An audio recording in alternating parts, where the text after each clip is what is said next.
El principio del final de la Reconquista en España. En 1212 tiene lugar la batalla de las Navas de Tolosa, en la que el imperio almohade fue derrotado por Alfonso VIII de Castilla y Pedro II de Aragón. En las décadas siguientes reinos cristianos conquistaron casi todas las taifas musulmanas. Jaime I de Aragón conquistó Valencia, 1238, el futuro Alfonso X conquistó Sevilla y Alicante, 1248. Desde 1230 Castilla y León se unieron definitivamente formando la Corona de Castilla y pactaron la frontera definitiva con la Corona de Aragón. La Corona de Castilla conquistó casi todo Al-Ándalus menos Granada, que subsistió 2 siglos más a cambio de pagar parias, impuestos, a Castilla. La Corona de Aragón renunció a las posesiones que había adquirido en el sur de Francia y se expandió por el Mediterráneo, apoderándose de Cerdeña, Sicilia y Nápoles.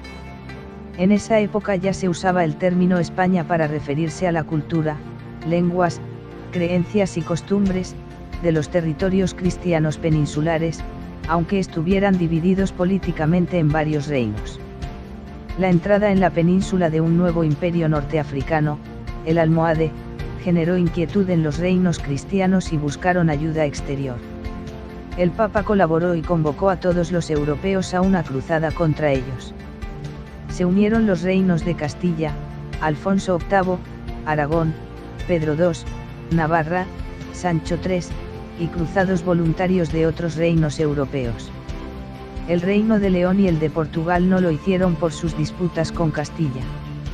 El resultado fue la batalla de las Navas de Tolosa, 1212, en la que el imperio almohade fue derrotado. Desde ese momento los reinos de taifas quedaron indefensos y ya no pudieron ofrecer resistencia al avance cristiano. En las décadas siguientes las taifas musulmanas fueron cayendo una tras otra hasta que solo quedó la de Granada. Una victoria de España para Europa.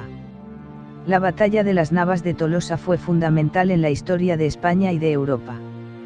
Cualquier intento musulmán por recuperar el terreno perdido quedaba definitivamente desarbolado.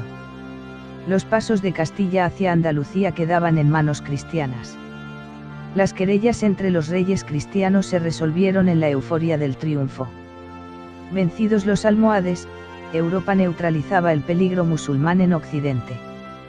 Por eso 1212 es una fecha decisiva en la historia de Europa y de España, un hito clave en la gesta nacional española. El final de la Reconquista. La Guerra de Granada. Con el fin de la Guerra Civil Castellana hacia 1480 y el definitivo asentamiento de Isabel I en el trono, por primera vez se daban en Castilla las condiciones necesarias para realizar la conquista total de Granada, que se veían favorecidas por la crisis política y económica en el reino nazarí.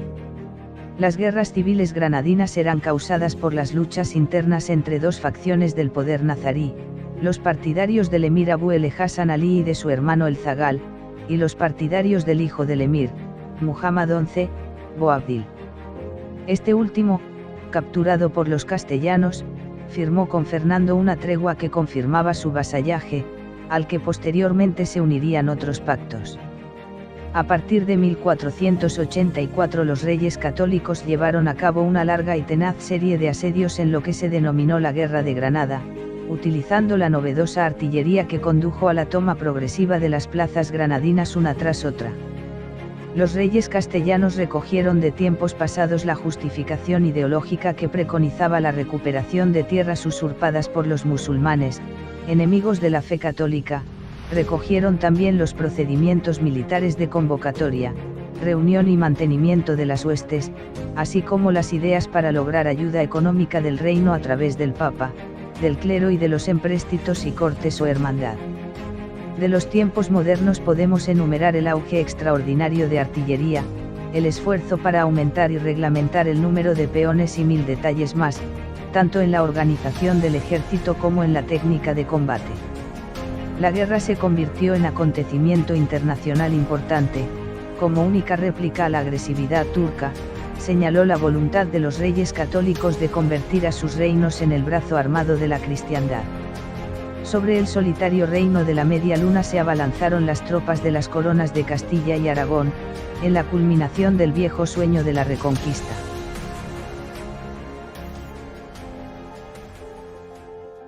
La conquista de Málaga.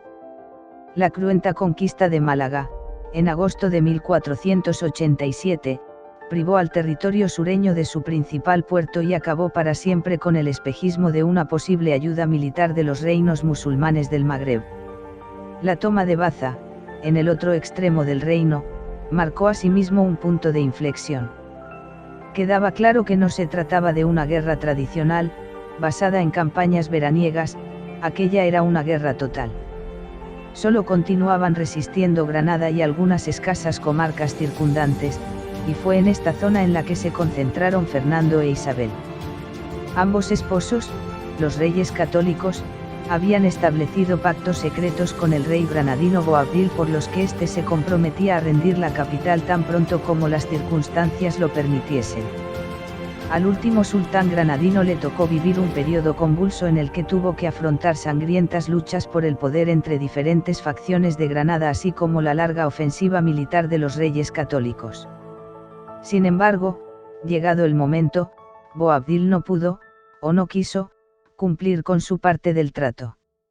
La existencia en Granada de un sector intransigente, cerrado a toda negociación, le impedía revelar el acuerdo y le obligaba a mantener la guerra hasta el final, esperando, quizás, una intervención exterior que nunca habría de llegar, pues los imperios islámicos más fuertes estaban demasiado alejados geográficamente e interesados en sus propios asuntos.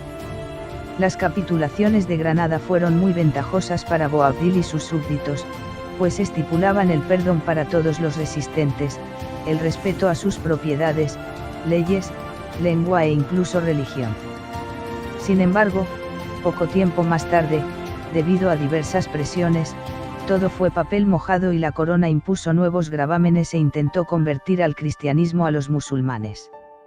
La presión de las fuerzas combinadas de Castilla y Aragón se dirigió frontalmente sobre la capital a fin de acabar con la resistencia mediante un solo golpe. En el mes de julio, en pleno bloqueo de Granada, un incendio arrasó el campamento de los reyes. Según algunas fuentes, la propia Isabel estuvo a punto de morir carbonizada en su tienda, donde al parecer se inició el fuego. Isabel, en vez de ordenar su desalojo, mandó levantar una nueva población, que tomó el llamativo nombre de Santa Fe.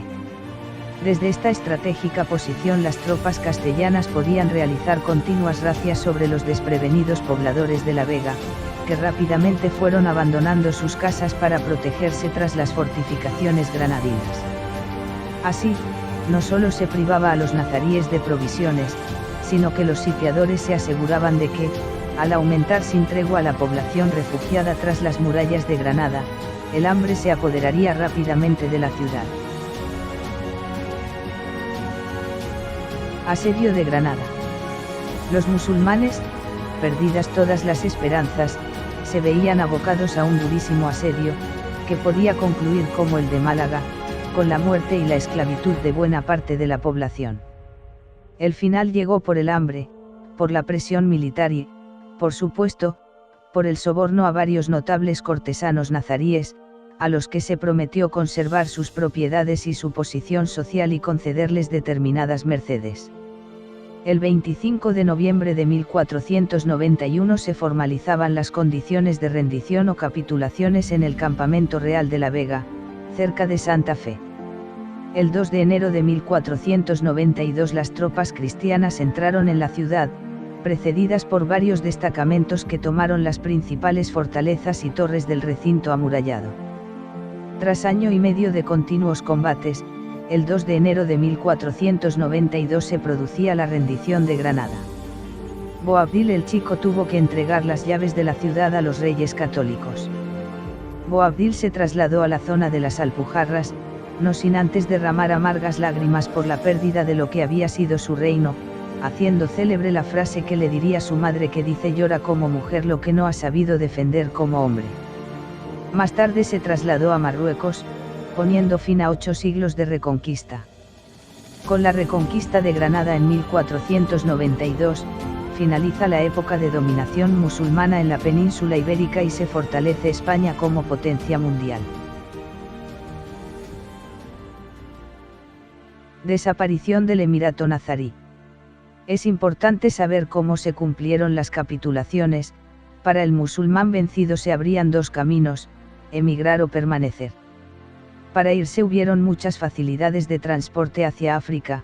Para quien decidió quedarse, podía establecerse en cualquier otro lugar de Castilla, pero su situación de oprimido se hacía muy patente y no les dejaba muchas ganas de vivir en otro sitio que no fuera su país de origen.